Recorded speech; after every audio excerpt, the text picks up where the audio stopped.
จังหวัดเชียงใหม่ขอความร่วมมือทุกภาคส่วนงดการเผาเพื่อลดปัญหาหมอกควันและมลพิษทางอากาศจากการเผาป่าและการเผาเศษวัสดุทางการเกษตรตามประกาศมาตรการสำคัญเพื่อควบคุมการเผาในพื้นที่ต่างๆโดยไม่อนุญาตให้มีการเผาใดๆทั้งสิ้นเพื่อเป็นการลดมลภาวะจากฝุ่นละอองขนาดเล็กหรือ PM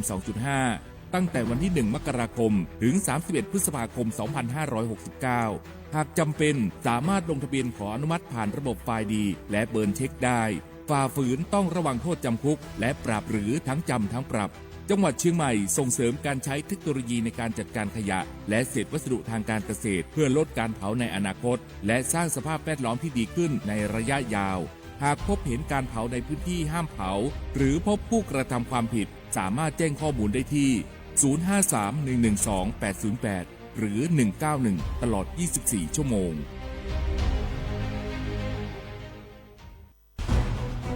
ทุกคนเร็วๆทุกคนเก็บของเร็วๆแผ่นดินไหวแล้วแผ่นดินไหวเดี๋ยวพี่เดี๋ยวก่อนจะรีบไปไหนเก็บของไปไหนพี่เนี่ยพี่ดูในข่าวเขาทำคลิปมานะว่าจังหวัดเราเนี่ยแผ่นดินจะไหวพี่ยังไม่มีแฟนเลยเนี่ยกลัวตายมากเลยเนี่ยไม่อยากตาย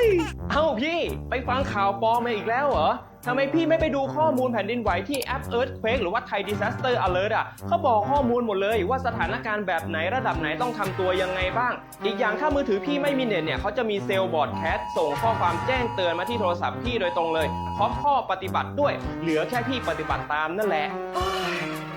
ต้องใจเย็นๆลงละขอบคุณมากไอ้น้องโอเครู้ทันสาธารณภัยห่างไกลความเสียหายด้วยความปรารถนาดีจากสำนักงานประชาสัมพันธ์ที่ 3 กรมประชาสัมพันธ์ปี้ยังไงดีเจ้าแม่น้องกำลังเข้าสู่ช่วงสูงวัยและจะดูแลเปิ้ลยังไงดีเจ้าฮูก่อผู้สูงวัยเปิ้ลไม่ได้เท่าเหมือนกันหมดเนอะกลุ่มติดสังคมเนี่ยว่าเปิ้ลแก่แต่ใจวัยรุ่นต้องจวนกันออกกำลังกายทำกิจกรรมเวลาปะหมู่ปะฝูงมาใดเปิ้ลกระตึงคึกคักกันกูเตืออันนี้แม่น้องเลยนะวันออกไปขายเห็ดลมที่ตูบกาดแล้ววันนี้นะเปิ้ลก็มีนัดไปที่โรงเรียนผู้สูงอายุแหมซอบอกซอบใจขนาดกลุ่มติดบ้านก็เป็นกลุ่มที่บ่ออกไปไหนต้องแต่งบ้านให้ปลอดภัยเตียวบ่ข้องบ่เต้ามันไปพอไปกอยดูแลเรื่องกับข้าวกับป่าจะได้มาง่อมมาเงานะส่วนกลุ่มสุดท้ายกลุ่มติดเตียงก็ต้องพอต้องกอยบ่ฮื้อลำหูลำตาตึงพลิกตัวทำความสะอาดดูแลอาหารยูกยาและต้องใส่ใจเรื่องของความรู้สึกบ่ฮื้อเปิ้นรู้สึกว่าโดดเดี่ยวฟังจะอี้ค่อยสบายใจหน่อยเจ้าขอบคุณนักเจ้าปี้เดี๋ยวน้องจะปิดไปดูแลแม่ก่อนนะเจ้าและจะไปลืมป่าแม่ไปตรวจสุขภาพประจำปีด้วยเนอะเจ้าดูแลผู้สูงอายุถูกวิธีผู้สูงวัยก็ยิ้มได้ลูกหลานก็สบายใจด้วยความปรารถนาดีจากสำนักงานประชาสัมพันธ์ที่ 3 กรมประชาสัมพันธ์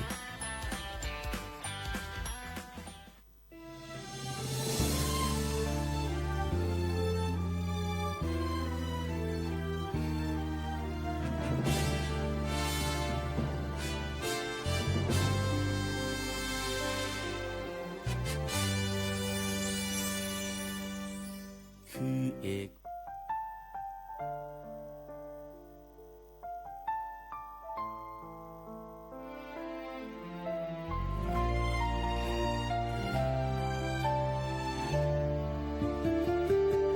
เสียงแผ่วสายลมพัดแผ่นดินไหว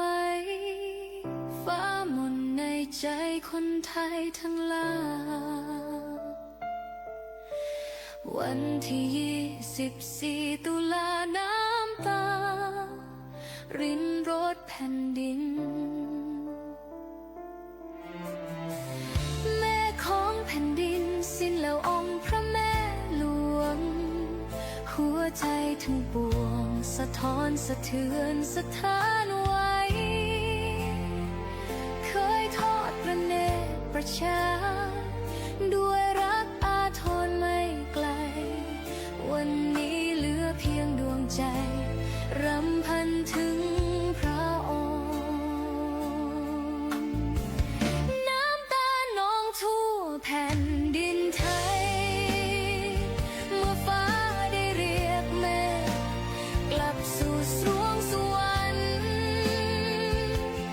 ดังดอกไม้ร่วงในสวนหลวงแต่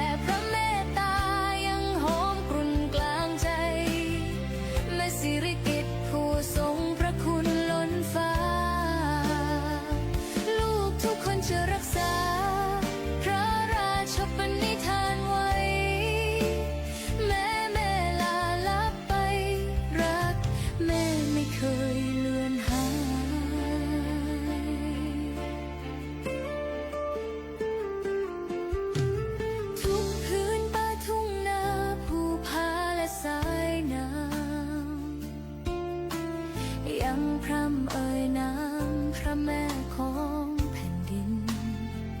เสียงสวดแผ่วเบาในราตรีสิ้นขอส่งเสด็จสู่สวรรค์นิพพานน้ำตานองทั่วแผ่นดินไทยเมื่อฟ้าได้เรียกแม่กลับสู่สวงสวรรค์ดังดอกไม้ร่วงในสวนหลวงแต่พระเมตตายังหอมกรุ่นกลางใจแม่สิริกิติ์ผู้ทรงพระคุณล้นฟ้าลูกทุกคนจะรักษาพระราชปณิธานไว้แม่ลาลับไปรักแม่ไม่เคยเลือนหาย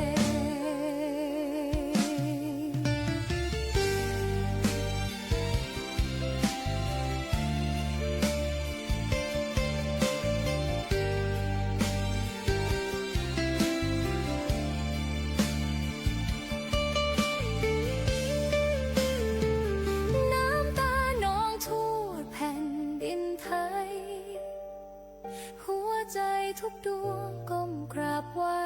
ขอจารึกพระนามไว้กลางใจคนไทย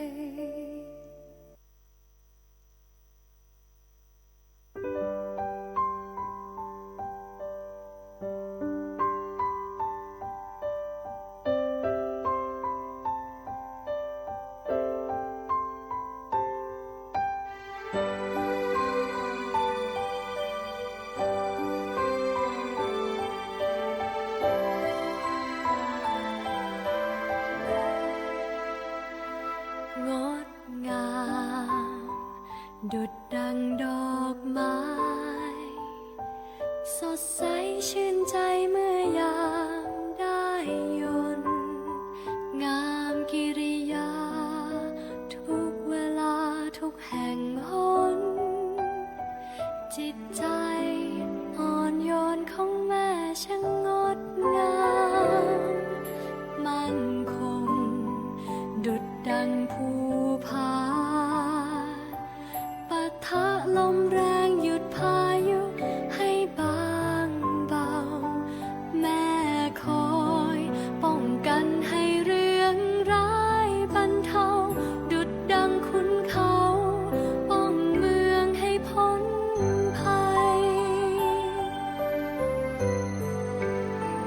จะยากเย็นเพียงใดไม่เคยท้อถอยจะเนิ่นนานเพียงใดไม่เคยเปลี่ยนใจสิ่งเดียวที่มายืนยันคือความรักอันยิ่งใหญ่รักที่แม่มีให้กับแผ่นดินของเราแม่คือผู้หญิงของแผ่นดินสองแขนโอบกอดทั้งแผ่นดินด้วยกายและใจที่ทุ่มเท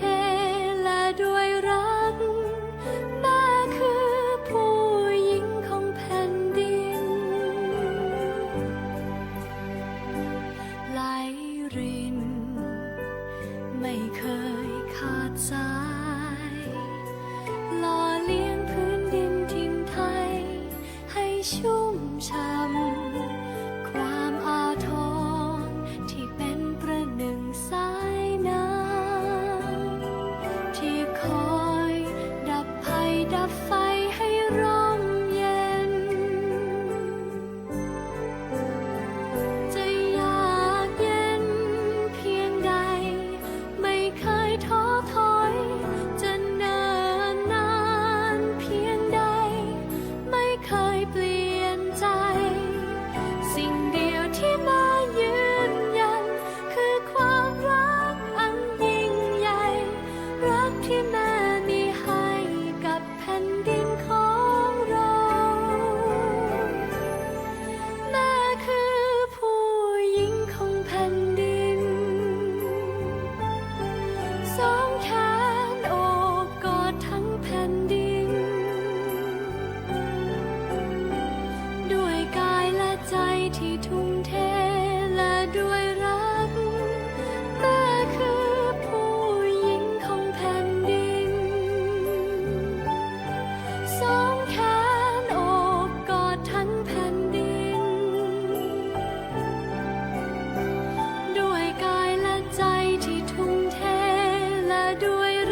เกาะติดข่าวสารทันเหตุการณ์ในพื้นที่ ด้วยข้อมูลที่เป็นกลางกับทีมข่าว สวท.เชียงใหม่ ติดตามได้ในมองเชียงใหม่ ทางสถานีวิทยุกระจายเสียงแห่งประเทศไทย จังหวัดเชียงใหม่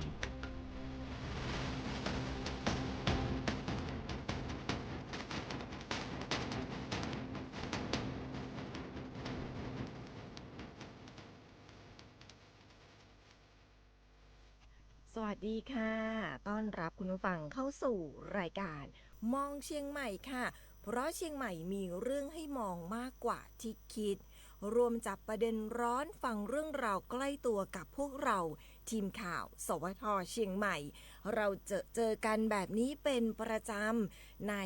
ทุกวันจันทร์ไปจนถึงวันพฤหัสบดีค่ะหลากหลายเรื่องราวข่าวสารที่ทีมข่าว สวท.เชียงใหม่นำมาฝากคุณผู้ฟังใน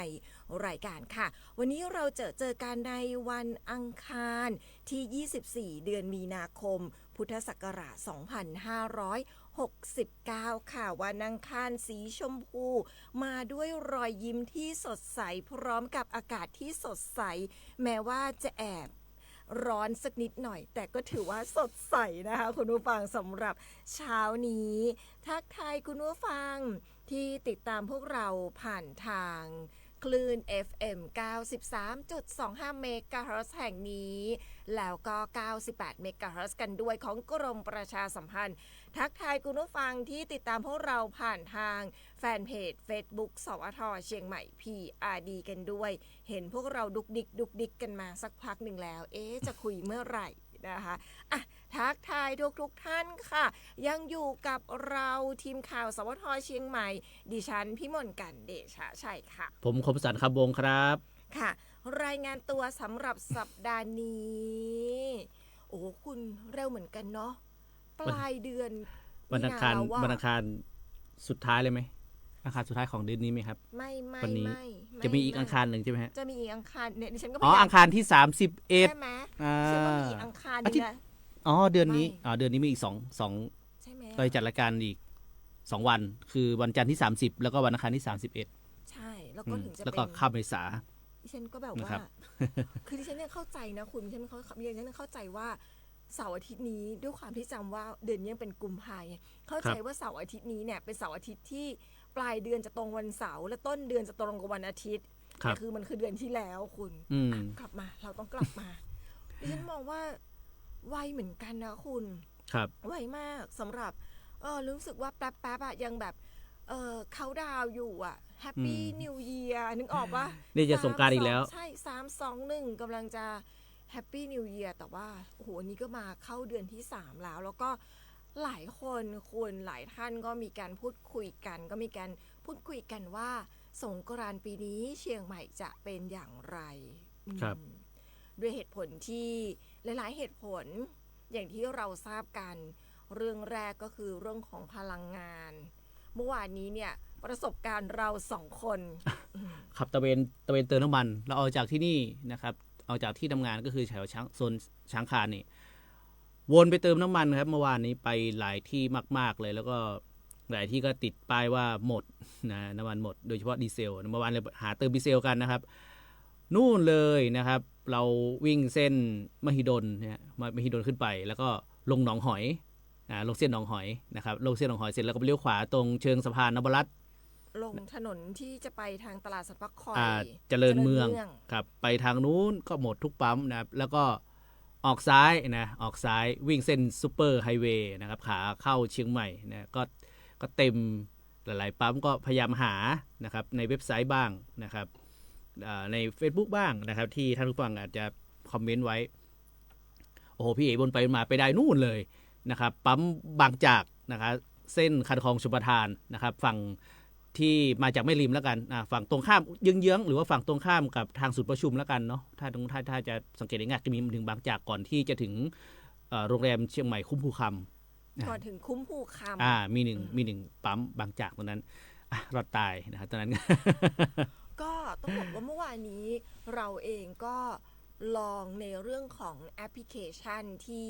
เกี่ยวกับเรื่องของปั๊มน้ำมันคืออย่างนี้พี่เอ๋จริงๆอยากขอความร่วมมือท่านผู้ฟังนะที่ฟังเราอยู่นะครับหรือว่าถ้าติดตามทาง Facebook Fanpage สวทเชียงใหม่ PRD เนี่ยมีเว็บไซต์อีกเว็บไซต์หนึ่งที่ตอนนี้กำลังได้รับความนิยมหรือว่าได้รับความร่วมมือจากพี่น้องประชาชนหรือว่าผู้ใช้น้ำมันเนี่ยนะครับชื่อเว็บไซต์ว่า cm นะครับขีดปั๊มก็คือ cm ขีด pump.com นะครับ cm ขีด pum cm ขีด pump.com นะครับเว็บไซต์นี้วันนี้เพิ่มฟีเจอร์ใหม่พี่เอมีสามารถที่จะกรองดูได้ว่าเราจะเติมน้ำมันชนิดไหนปกติจะขึ้นมาปั๊มเนี่ยจะขึ้นมาทุกยี่ห้อทุกชนิดเลยนะครับไม่ว่าจะเป็นดีเซลเบนซินตอนนี้สามารถที่จะวันนี้ฟีเจอร์ใหม่คือกรองได้ว่าเราจะดูแต่ปั๊มที่มีดีเซลอยู่นะครับสามารถที่จะกรองได้ดูจากมือถือก็ได้ดูจากคอมพิวเตอร์ก็ได้นะครับแล้วก็เพิ่มฟีเจอร์มาอีกนิดนึงก็คือเพิ่มคำว่าอัปเดตเมื่อวานนี้จะมีแค่ไฟกระพริบใช่ไหมวันนี้มีคำว่าอัปเดตสีแดงๆว่าอัปเดตล่าสุดเมื่อไหร่นะครับตอนนี้ผมเข้าไปดูในส่วนของน้ำมันดีเซลซึ่งถือว่าต้องการมากเลยนะครับผมมาจากแม่ริมทุกปั๊มนะครับก็แอบแวะดูแล้วก็เข้าไปแก้ไขให้นะครับไปแก้ไขว่าสถานะตอนนี้ก็คือน้ำมันดีเซลหมดนะเส้นแม่ริมนะครับทั้งขาขึ้นทั้งขาล่องนะครับก็แวะดูมาจนถึงหน้าสารกลางนะครับโซนหน้าสารกลางก็สังเกตว่าถ้าไม่มีรถปิกอัพเข้าไปเนี่ยก็แสดงว่าน้ำมันดีเซลหมดนะบางปั๊มก็พอดีป้ายมันเล็กมองมันก็เห็นนะครับก็ชะลอดูให้นะครับทั้งซ้ายทั้งขวาซึ่งตอนนี้สถานะในรัศมี10กิโลเมตรจากที่เราอยู่ตอนนี้เนี่ยก็จะมีปั๊มที่ยังมีน้ำมันดีเซลอยู่แล้วก็ขึ้นสถานะอัปเดตนะครับอย่างที่เราไปเมื่อวานเส้นเจริญเมืองก็จะมีปั๊มบางจากนะอยู่ใกล้ๆกับสวนสาธารณะรถไฟพี่เอตอนนี้ที่ขึ้นสถานะอัปเดตล่าสุดเมื่อ8:22 นาทีนะก็คือตอนนี้นั่นเองนะครับตอนนี้นะฮะแล้วก็มีปั๊มเชลนะครับเส้นเดียวกันเลยนะครับปั๊มเชลก็ยังมีน้ำมันดีเซลอยู่นะครับสำหรับท่านผู้ฟังที่อาจจะฟังเราอยู่นะครับถ้าไปเติมน้ำมันนะไปเติมน้ำมันก็ช่วยไปคอมเมนต์ไปแก้ไขให้ด้วยว่าอาจจะลดกระจกนะคุยกับพนักงานนะครับปั๊มน้ำมันนิดนึงว่าตอนนี้มีน้ำมันอะไรบ้างนะครับน้ำมันอะไรที่ยังสามารถเติมได้แล้วก็จำกัดการเติมไหมนะครับหรือว่าน้ำมันหมดเนี่ยพอจะทราบไหมครับว่าจะมาอีกทีเมื่อไหร่อะไรนี้ครับจะได้แจ้งให้กับเพื่อนๆนะครับหรือว่าพี่น้องประชาชนที่เขากำลังขับรถวนเติมน้ำมันพี่เอ๋บางทีน้ำมันเหลือขีดเดียวนะครับไปต่อคิว20 คันก็พี่เอ๋นะมันก็ใจตุ้มๆต่อมๆรุนด้วยใช่คุณผู้ฟังโทรมาค่ะบอกว่าปั๊มบางจากแถวแจ่งคาตั้มก็คือตรงวัดพวกช้างตรงปั๊มเติมเองใช่ค่ะตรงบ้านตรงอยู่ตรงข้ามกับบ้านธรรมปกรณ์นะคะก็บอกว่าวันนี้เนี่ยรถต่อคิวยาวมากจนถึงหลังวัดพวกช้างเลยโอ้โหก็แสดงว่าปั๊มเซิร์ฟกับปั๊มนี้มีน้ำมันดีเซลไหมฮะก็ปั๊มนี้ส่วนใหญ่จะมีน้ำมันเพราะว่าเวลาดิฉันออกมาเช้าก็คือจะมีบางจากอยู่2ปั๊มพี่เอปั๊มคือปั๊มฝั่งติดกับพระที่น้ำคือหรือว่าฝั่งนี้ฮะฝั่งที่ขึ้นมาจากไปจากบ้านเราที่ฝั่งจากละแกงขึ้นจากละแกงเป็นปั๊มเติมเองนะครับตอนนี้เข้าไปดูตรงนี้ยังไม่เห็นรายงานนะครับปั๊มบางจากคุณผู้ฟังกำลังขับรถฟังเราอยู่ก็เลยแจ้งเข้ามาให้นะคะว่าตรงนี้อาจจะหนาแน่นสักนิดหนึ่งสำหรับเรื่องของปั๊มน้ำมันค่ะเช้านี้ผมเข้าไปดูตอนนี้ปั๊มที่พี่เอบอกก็คือปั๊มบางจากนะครับที่แจ่งกับตั้มนะครับก็คือคูเมืองด้านนอกเนี่ยตอนนี้มีน้ำมันแก๊สโซฮอล์95นะครับแก๊สโซฮอล์95กับ E20 นะครับส่วนดีเซล B7 นี่หมดนะสถานะปัจจุบันสถานะเมื่อ 8:07 นาทีนะฮะตอนนี้ไม่แน่ใจเป็นอย่างไรบ้างถ้าผู้ฟังที่ฟังเราอยู่สามารถเข้าไปแก้ไขได้นะมีปุ่มให้แก้ไขสถานะนะครับว่าตอนนี้น้ำมัน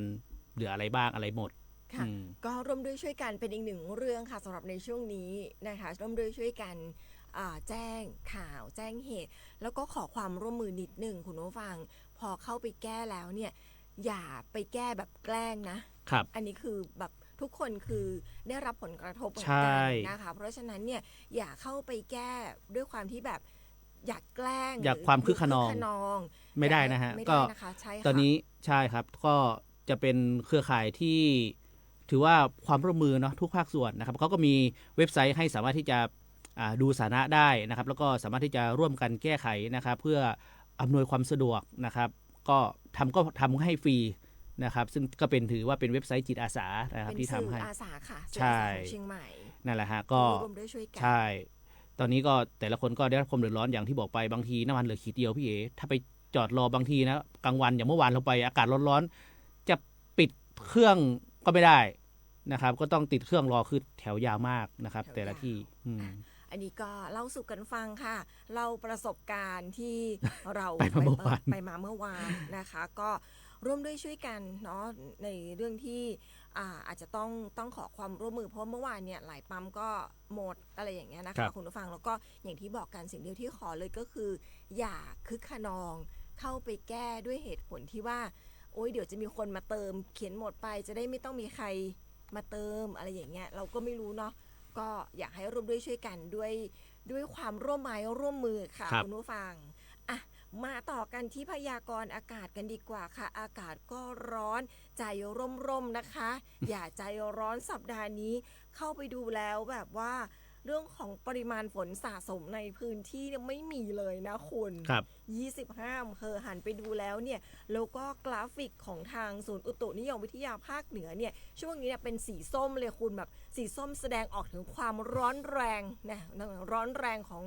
อากาศร้อนแรงของพระอาทิตย์มาดูสภาวะอากาศทั่วไปในช่วง24ชั่วโมงนี้กันก่อนคุณผู้ฟังภาคเหนือของเราค่ะมีอากาศร้อนในตอนกลางวันแล้วก็มีอากาศร้อนจัดบางพื้นที่โดยมีฝนฟ้าคะนองกับลมกระโชกแรงบางแห่งนะคะเนื่องจากมีความกดอากาศต่ำจากความร้อนปกคลุมประเทศไทยตอนบนของเราในขณะที่มีลมใต้แล้วก็ลมตะวันออกเฉียงใต้พัดปกคลุมในบริเวณดังกล่าวค่ะขอให้พี่น้องประชาชนดูแลรักษาสุขภาพเนื่องจากสภาพอากาศที่ร้อนพออากาศร้อนคุณระวังเรื่องของโรคลมชักนะคะแล้วก็ระวังอันตรายด้วยเรื่องของฝนฟ้าคะนองกับลมกระโชกแรงที่อาจจะเกิดขึ้นได้บางพื้นที่อันนี้หมายถึงภาคเหนือทั้งหมดนะคุณผู้ฟังแต่ว่าที่ดิฉันบอกเมื่อสักครู่เนี่ยหันไปดูเนี่ยบ้านเราเนี่ยไม่มีฝนทั้ง25อำเภอเลยแต่ว่าในพื้นที่อื่นอาจจะมีโอกาสที่จะเกิดฝนได้นะคะก็ไม่แน่ใช่ใช่ค่ะเชียงใหม่วันนี้ร้อนค่ะในตอนกลางวันนะแล้วก็อุณหภูมิต่ำสุดวันนี้21องศาเซลเซียสส่วนสูงสุดคุณอยู่ที่38องศาเซลเซียสค่ะโอ้ขยับขึ้นเรื่อยๆนะฮะตัวนี้ขยับขึ้นจริงจังมากอะคุณแค่เห็นกราฟิกดิฉันก็ร้อนแทนแล้วว่าเห็นความร้อนแรงของพระอาทิตย์อะพูดถึงความร้อนแรงเดี๋ยวมาเล่าให้ฟังแล้วกันวันนี้จุดความร้อนโอ้โหเยอะมากหลายเท่าตัวนะครับไปดูในส่วนของการพยากรณ์อากาศตลอดทั้งสัปดาห์กันก่อนแล้วกันนะครับตลอดทั้งสัปดาห์เนี่ยอาจจะจะยิ้มได้หรือยิ้มไม่ได้ไม่รู้นะครับเพราะว่าวันจันทร์นะครับวันอาทิตย์แล้วก็วันจันทร์ที่จะถึงนี้นะครับจะมีเรื่องของฝนนะครับ10%ของพื้นที่นะครับส่วนตลอดทั้งสัปดาห์นะครับอุณหภูมิขยับขึ้นนะครับอย่างวันนี้ใน38นะครับ38 2-3 วันนะครับแล้วจะขยับขึ้นไป39องศาเซลเซียสในวันศุกร์วันเสาร์วันอาทิตย์แล้วก็วันจันทร์นะครับช่วงนี้ก็จะบอกว่าถ้ามีฝนตกก็ยิ้มได้แต่ว่าเป็นห่วงเรื่องของพายุฤดูร้อนพี่เอ๋ใช่อากาศขึ้นค่อนข้างเกือบ40องศาตอนนี้นะถามว่าอยากได้ฝนไหมอยากได้ฝนครับแต่ไม่อยากได้น้องลมไม่อยากได้ลมไม่อยากได้ลูกเห็บไม่อยากได้น้องลูกเห็บนะครับเอาแค่ฝนตกอย่างเดียวก็พอนะครับซึ่งอย่างพี่เอ๋บอกไปว่า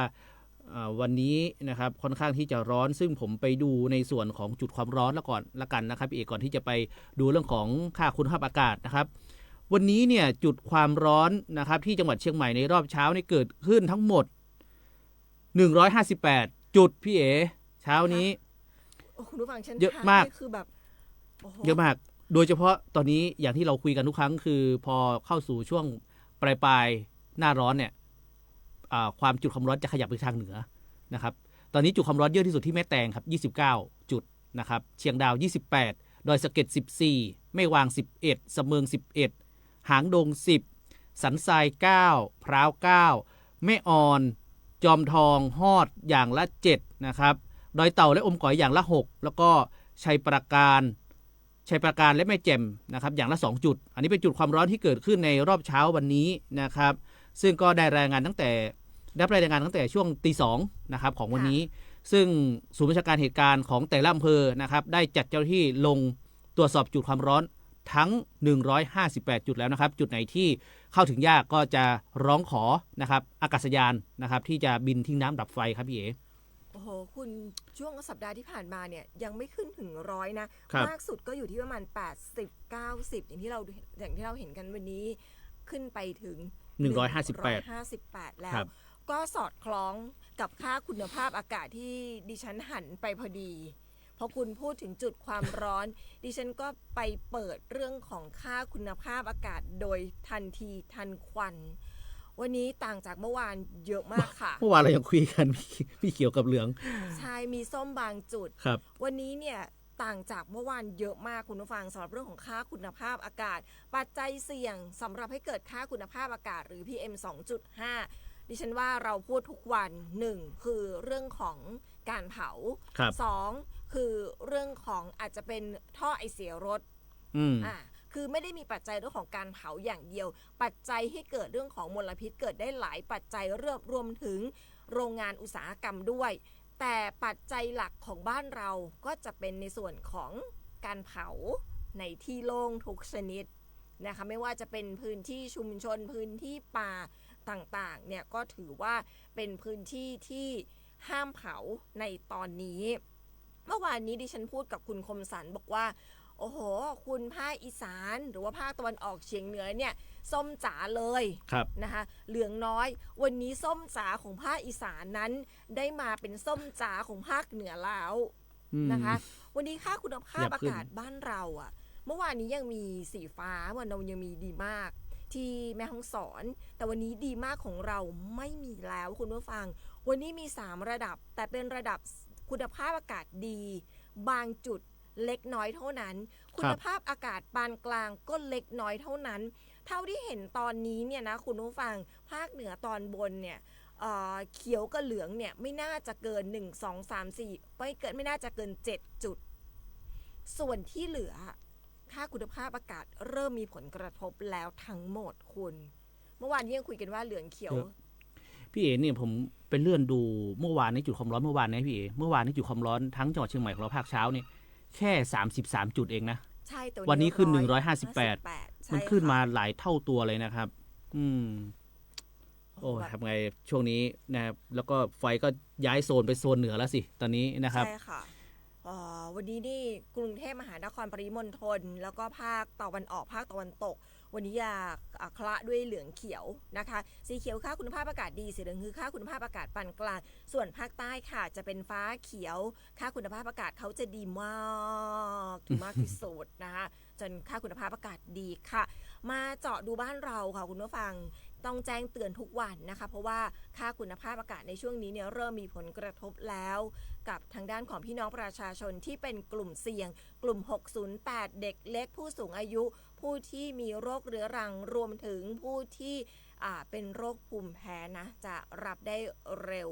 มากๆเลยนะคะในช่วงนี้บ้านเราวันนี้ค่ะมาลุ้นกันสีอะไรกันบ้างวันนี้เท่าที่เห็นบ้านเราตอนนี้มีเหลืองค่ะมีเขียวค่ะมีส้มค่ะมีครบเลย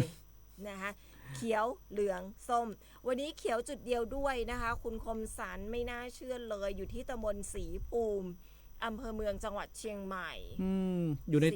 ในตัวเมืองนี่เองนะคะค่าคุณภาพอากาศดีค่ะ AQI อยู่ที่41 PM 2.5 21.2 ไมโครกรัมต่อลูกบาศก์เมตรแล้วหลังจากนั้นก็จะเป็นค่าคุณภาพอากาศปานกลางแล้วแบบปานกลางแบบปลายกันด้วยนะคุณผู้ฟังปลายแบบปลายจริงๆวันนี้ค่าคุณภาพอากาศปานกลางเริ่มต้นกันที่ตำบลสุเทพอำเภอเมืองจังหวัดเชียงใหม่ AQI เนี่ย57 PM 2.5 26.7 ไมโครกรัมต่อลูกบาศก์เมตรนะคะแล้วก็ที่ตำบลเมืองนะอำเภอเชียงดาวจังหวัดเชียงใหม่ค่ะ AQI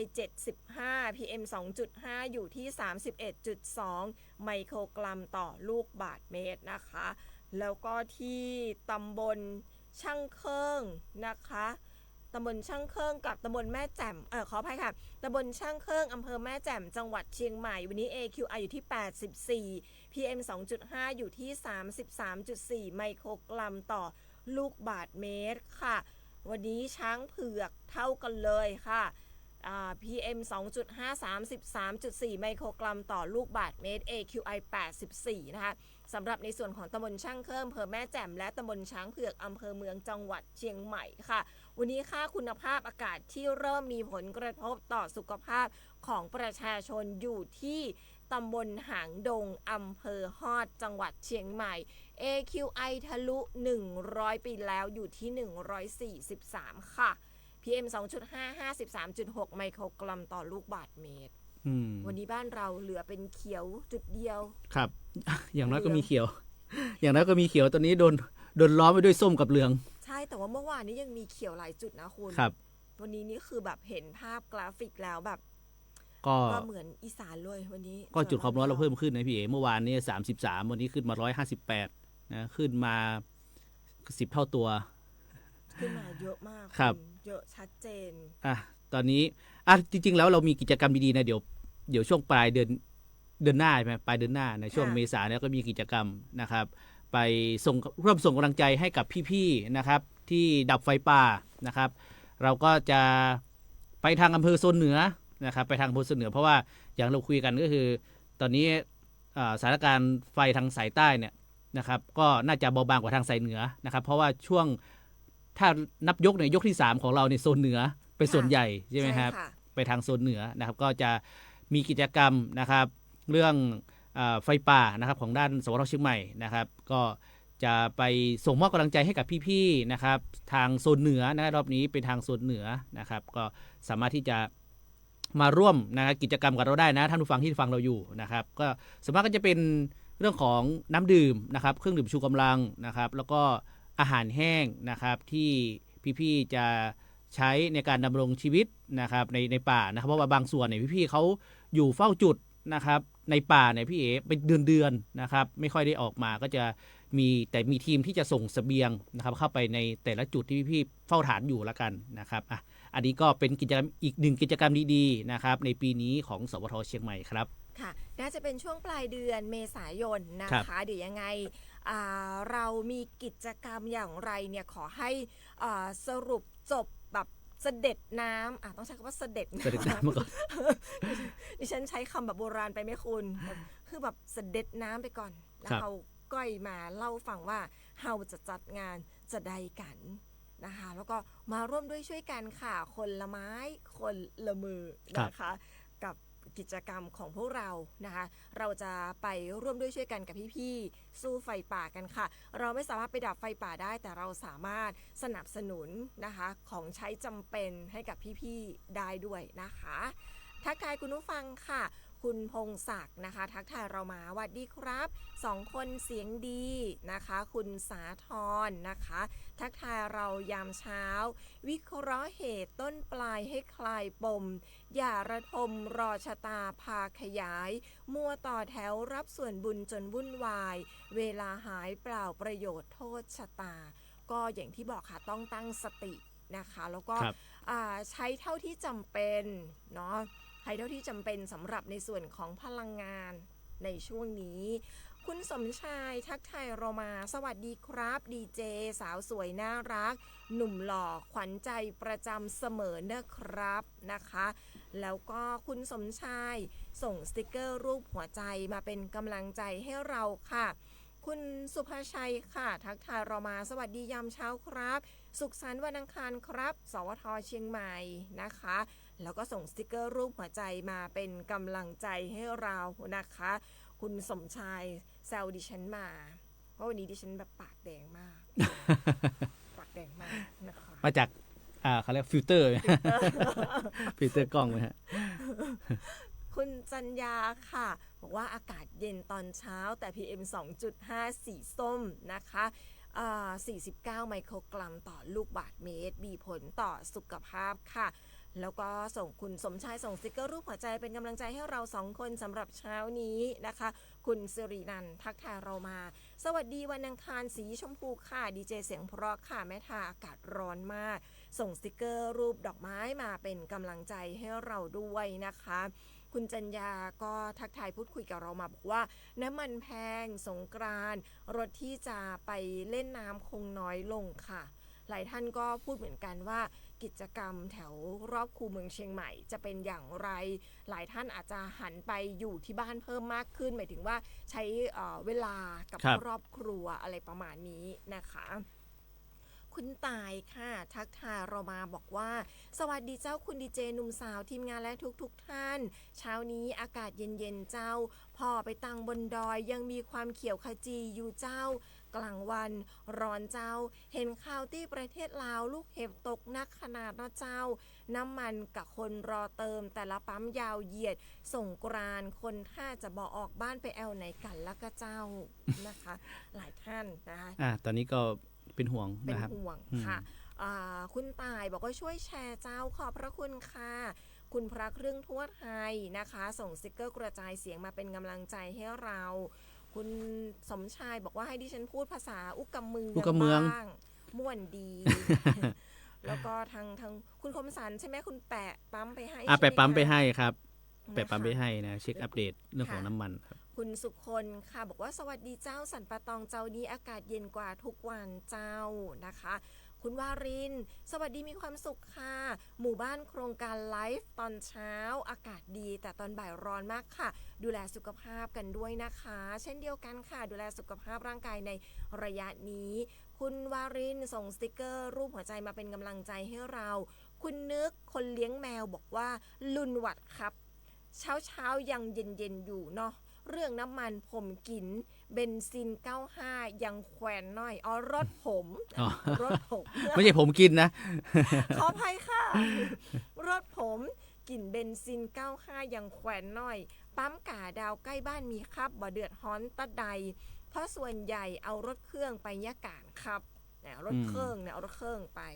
คุณสมชัยบอกลูกเห็บบ่เอาแต่อยากได้ลูกเป็ดดีกว่าครับลูกเป็ดคุณป้าพันนีค่ะวัดดีหนุ่มสาว2 วันเปิดวิทยุนอนฟังม้อยลับมันฮ้อนอ่อนเพลียเจ้านึกว่าเฮาอู้นักจดลับเพราะเสียงเฮา2 คน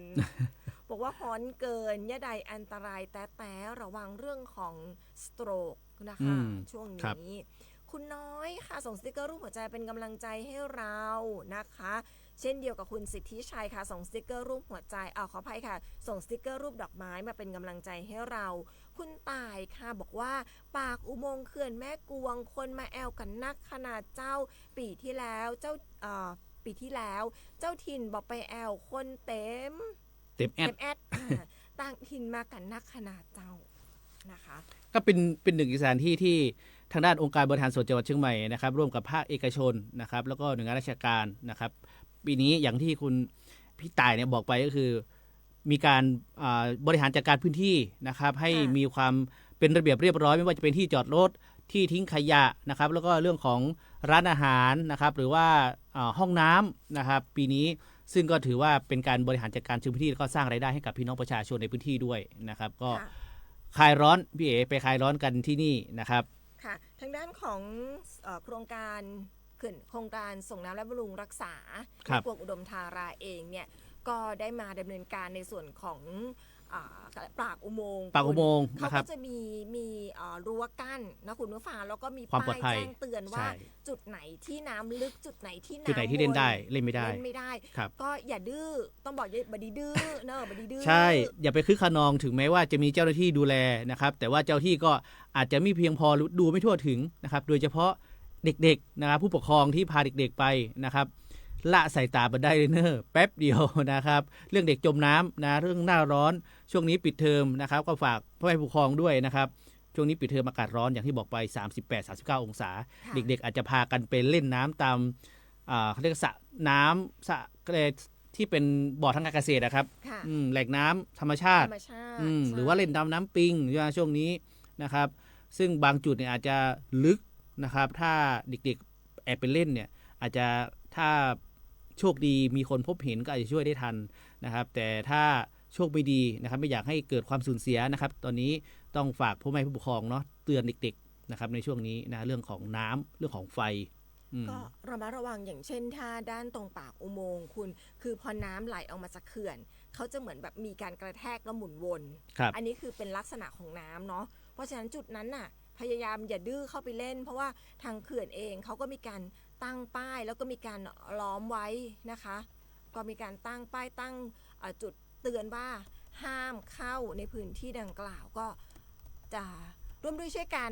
สงกรานต์นี้หรือช่วงนี้จะได้เป็นการเล่นน้ำที่สนุกนะคุณเนาะอ่ะไปต่อกันที่ช่วงสิ่งดีๆจาก PEA กันก่อนค่ะคุณพูดถึงเรื่องของน้ำต้องไปต่อเรื่องของไฟนะคะช่วงสิ่งดีๆจาก PEA สำหรับสิ่งดีๆจาก PA วันนี้นะครับ PA มาแจ้งเตือนนะครับให้ระวังมิจฉาชีพที่แอบอ้างเป็นพนักงานของการไฟฟ้าส่วนภูมิภาคหรือ PEA นะครับติดต่อหลอกขอข้อมูลผ่านช่องทาง PEA นะครับให้ระวังนะครับหากมีใครแอบอ้างเป็นพนักงานของการไฟฟ้าส่วนภูมิภาคนะครับติดต่อขอข้อมูลส่วนตัวนะครับบุคคลนั้นคือมิจฉาชีพนะครับโปรดระมัดระวังนะครับเพราะว่าทางด้านการไฟฟ้าส่วนภูมิภาคไม่มีนโยบายที่จะให้พนักงานติดต่อขอข้อมูลส่วนตัวนะครับของผู้ใช้ไฟนะครับหากพบเห็นนะครับหากพบเห็นสามารถแจ้งเจ้าหน้าที่ได้นะครับแจ้งเจ้าที่สำนักงานการไฟฟ้าส่วนภูมิภาคในพื้นที่หรือโทรได้ที่1129 PEA Contact Center ได้ตลอด24ชั่วโมงนะครับหรือแม้ว่าถ้าใกล้ตัวมากๆนะครับโทรได้ที่191นะครับน่าจะเข้าถึงพื้นที่ได้ไวขึ้นนะครับสำหรับท่านใดที่อาจจะพบเจอบุคคลที่แอบอ้างเป็นเจ้าหน้าที่ของรัฐนะครับเพื่อติดต่อขอข้อมูลส่วนบุคคลครับค่ะจากเรื่องน้ำเรื่องไฟไปต่อเรื่องกฎหมายค่ะเดี๋ยวเราจะไปต่อเรื่องอาหารเดี๋ยววันนี้แบบมาเป็นวงจรครบเลยนะคะเรื่องน้ำเรื่องไฟมาเรื่องของกฎหมายใกล้ตัวค่ะวันนี้เราจะไปฟังกันสำหรับเรื่องของคดียาเสพติดสำหรับคนที่เงินไม่พอค่าจับนะคะเงินไม่พอค่าปรับไม่ใช่ค่าจับค่าปรับคุณผู้ฟังนะคะวันนี้เนี่ยเราจะไปติดตามเรื่องนี้กับทางด้านของคุณมัตติยาคารนะคะรองอัยการจังหวัดสำนักงานอัยการคุ้มครองสิทธิ์และช่วยเหลือทางกฎหมายและการบังคับคดีจังหวัดนครศรีธรรมราชสาขาทุ่งสงค่ะไปติดตามรับฟังกันในช่วงนี้ค่ะ3 นาทีกับอัยการแผ่นดิน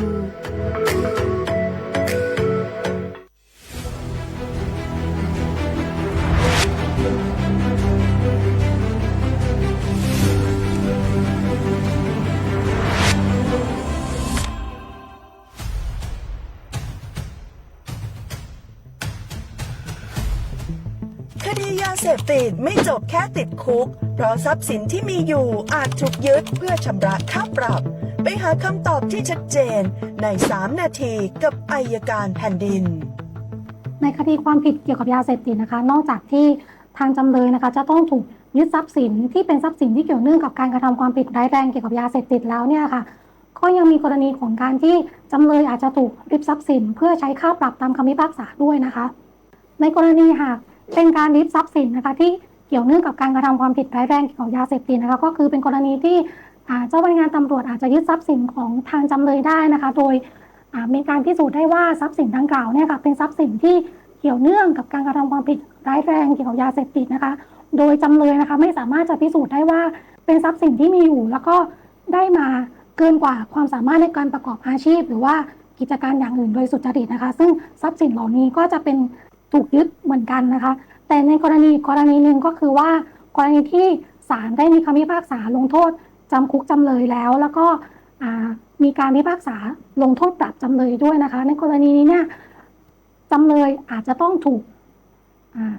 ยึดทรัพย์สินเพื่อใช้ค่าปรับตามคำพิพากษาซึ่งทรัพย์สินดังกล่าวนี้นะคะอาจจะไม่เป็นทรัพย์สินที่เกี่ยวเนื่องกับการกระทำความผิดร้ายแรงเกี่ยวกับยาเสพติดก็ได้อาจจะเป็นทรัพย์สินของจำเลยที่มีอยู่ก่อนแล้วอาจจะได้มาทางมรดกอาจจะได้มาโดยการซื้อขายที่ชอบด้วยกฎหมายก็ตามนะคะกรณีนี้เนี่ยหากว่าจำเลยถูกศาลพิพากษาว่าให้ชำระค่าปรับแล้วจำเลยไม่ชำระค่าปรับภายในระยะเวลาที่กฎหมายกำหนดจนศาลออกหมายบังคับคดีว่าจำเลยไม่ชำระค่าปรับนะคะแต่ในการยึดทรัพย์สินที่จะใช้ชำระค่าปรับนะคะคือเมื่อทางศาลได้มีคำพิพากษาให้จำเลยชำระค่าปรับแล้วจำเลยไม่ชำระค่าปรับภายใน30วันนับแต่วันที่ศาลมีคำพิพากษากรณีนี้เมื่อครบระยะเวลา30วันดังกล่าวแล้วนะคะ ก็กฎหมายก็ให้อำนาจทางเจ้าพนักงานที่ศาลแต่งตั้งและพนักงานอัยการนะคะในการยึดทรัพย์สินของจำเลยเพื่อใช้ค่าปรับได้เลยดังนั้นคำถามที่ว่าจะยอมติดคุกแทนค่าปรับได้หรือเปล่านั้นก็มีความเป็นไปได้ค่ะแต่ว่าจะต้องรอให้ครบระยะเวลาในการบังคับโทษปรับก่อนแต่ในห่วงระยะเวลาก่อนที่จะมีการบังคับโทษจำคุกเนี่ยเมื่อคุณไม่ชำระค่าปรับแล้วในการยึดทรัพย์หรือว่ายึดทรัพย์สินของจำเลยก็สามารถจะดำเนินการได้ทันทีหลังจากที่คุณไม่ปฏิบัติตามคำพิพากษา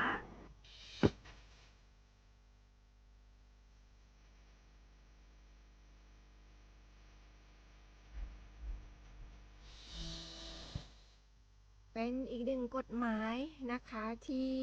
นำมาฝากกันในช่วงของ3 นาทีกับอัยการแผ่นดินค่ะคุณผู้ฟังงั้นเราไปต่อกันที่ช่วงข่าวสารจากคปภ.เมื่อสักครู่บอกว่าจะเป็นเรื่องของอาหารวันนี้มีเรื่องของอาหารมาดูกันว่าเกี่ยวกันยังไงนะคะสำหรับในช่วงของข่าวสารจากคปภ.ค่ะช่วงข่าวสารจากคปภ.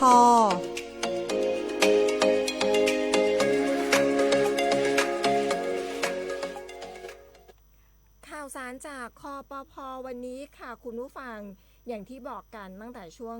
เมื่อสักครู่ว่าจะเป็นเรื่องของอาหารนะคะวันนี้เนี่ยมีข่าวสารมาฝากกันคปภ.เนี่ยเขายกระดับมาตรฐานสร้างความมั่นใจผู้บริโภคด้วยป้ายสัญลักษณ์ร้านอาหารอุ่นใจมีประกันภัยคุ้มครองค่ะคุณนะคะก็สามารถดูได้จากสัญลักษณ์ค่ะซึ่งทางด้านของนางสาววสุวดีนะคะ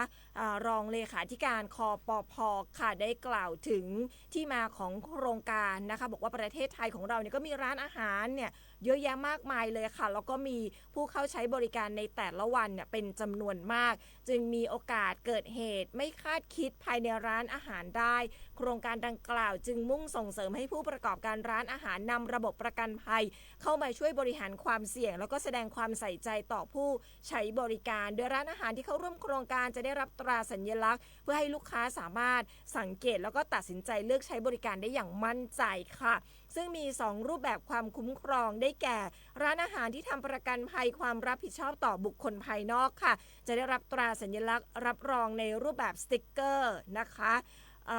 ที่เขียนว่า Insurance Restaurant and Cafe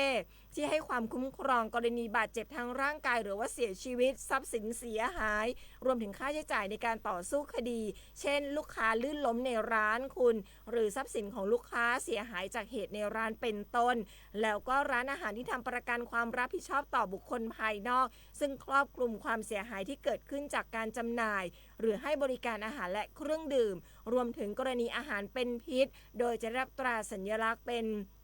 สติกเกอร์ด้วยเหมือนกันนะคุณก็จะเขียนว่า Insurance Restaurant and Cafe แต่อันนี้จะมี plus ค่ะมี plus บวกเข้ามาก็เพื่อเป็นการคุ้มครองครอบคลุมกรณีที่ลูกค้าได้รับผลกระทบจากการบริโภคอาหารเช่นเกิดอาการท้องเสียรุนแรงจนต้องเข้ารับการรักษาพยาบาลหรือว่ามีการเรียกร้องค่าเสียหายจากเหตุอาหารเป็นพิษคุณเป็นต้นอันนี้ก็คือโครงการร้านอาหารอุ่นใจมีประกันภัยคุ้มครองค่ะคุณก็ถือว่าอะไรนะนอกจากที่เรามีสัญลักษณ์ไหนนะเวลาเราไปดู select ไหมฮะ select ใช่เวลาไปกินข้าวนะครับก็เป็นสัญลักษณ์อันนี้ก็จะเป็นเรื่องของการดูแลผู้บริโภคอีกอันนึงนะครับพี่เอที่อาจจะเกิดเหตุในร้านละกันนะครับก็สามารถเงินได้คุณแล้วก็นี่ค่ะก็จะเป็นประกันภัยแบบนี้เป็นสติ๊กเกอร์ Insurance Cafe Insurance Restaurant and Cafe Plus นี่ครับร้านอาหารอุ่นใจนะคะไปดูข่าวเรื่องนี้กันสักนิดนะครับพี่เอท้ายแล้วนะครับในเรื่องของการติดตามสถานการณ์เรื่องของพลังงานแล้วกันนะครับทางด้านผู้ว่าราชการจังหวัดเชียงใหม่เองเนี่ยได้สั่งการให้จัดตั้งศูนย์ EOC นะครับเพื่อติดตามสถานการณ์ภาวะการขาดแคลนน้ำมันเชื้อเพลิงนะครับซึ่งก็มีทางด้านนายศิวกรบัวป้องครับรองผู้ว่าราชการจังหวัดเชียงใหม่นะครับซึ่งท่านได้เป็นประธานการประชุมแก้ไขปัญหาผลกระทบจากสถานการณ์ภาวะขาดแคลนน้ำมันเชื้อเพลิงเพื่อ หาแนวทางลดผลกระทบจากวิกฤตพลังงานที่เกิดขึ้นให้แก่พี่น้องประชาชนนะครับโดยมีหน่วยงานที่เกี่ยวข้องนะครับในการเข้าร่วมประชุมแล้วก็ติดตามสถานการณ์เนี่ยไม่ว่าจะเป็นทางด้านนางสายทานประสงค์ความดีพลังงานจังหวัดเชียงใหม่ครับซึ่งท่านก็จะได้รายงานสถานการณ์พลังงานในภาพรวมของจังหวัดเชียงใหม่ในแต่ละวันนะครับซึ่งในที่ประชุมนะครับหน่วยงานที่เกี่ยวข้องจะมีการประชุมทุกวันนะครับในเวลา 15:30 นาทีนะครับภายหลังจากที่ทุกหน่วยราชการเนี่ยจะติดตามสถานการณ์ตั้งแต่ช่วงเช้านะครับจนถึงช่วงบ่ายนะครับเพื่อติดตามสถานการณ์แล้วก็บูรณาการความร่วมมือกับทุกหน่วยงานนะครับในการลงพื้นที่ในการตรวจสอบน้ำมันราคาน้ำมันราคาสินค้าทุกพื้นที่ทั่วจังหวัดเชียงใหม่อย่างต่อเนื่องเป็นประจำทุกวันนะครับอย่างที่บอกไปพอมีการลงพื้นที่เสร็จแล้วเนี่ยก็จะมีการรายงานนะครับผลการลงพื้นที่ไม่ว่าจะเป็นปัญหาอุปสรรคที่พบแนวทางแก้ไขนะครับพร้อมวางแนวทางการดำเนินงานของวันถัดไปนะครับซึ่งก็จะมีการประชุมนะอย่างวันนี้ก็จะมีการประชุมทุกวันก็คือวันนี้ก็คือ3:30 น.นะครับเพื่อเป็นการวางแผนการดำเนินการในวันพรุ่งนี้นะครับก็จะมีการประชุมจนกว่าสถานการณ์จะคลี่คลายนะครับซึ่งตอนนี้ทางด้านจังหวัดเชียงใหม่เองเนี่ยก็จะเป็นการรับเรื่องร้องเรียนนะจากพี่น้องประชาชนผ่านทางช่องทางต่างๆนะครับที่มีอย่างต่อเนื่องเพื่อหาแนวทางแก้ไขให้กับพี่น้องประชาชนที่ได้รับผลกระทบน้อยที่สุดนอกจากนี้ก็จะมีการขอความร่วมมือไปยังผู้ค้าน้ำมันนะครับผู้ประกอบการสถานีบริการน้ำมันในการให้ข้อมูลปริมาณน้ำมันในแต่ละวันเพื่อจะนำไปบริหารจัดการในการกระจายน้ำมันไปให้กับพี่น้องประชาชนได้รับกันอย่างทั่วถึงนะครับก็มีการลงพื้นที่อย่างต่อเนื่องครับพี่เอช่วงนี้นะครับค่ะก็เรื่องของพลังงานท้ายแล้วนะคะคุณผู้ฟังขออนุญาตกลับไปดูทักทายคุณผู้ฟังสักนิดนึงนะคะในช่วงท้ายของรายการ 8:57 นาทีแล้วนะคะไม่ทราบว่าทักทายกันเพิ่มเติมหรือเปล่าขออนุญาตไปทักทายช่วงสุดท้ายเดี๋ยวพรุ่งนี้มาเจอกันอีกรอบสำหรับรายการมองเชียงใหม่ค่ะคุณตายนะคะบอกว่าเปิ้ลกับเตือนละ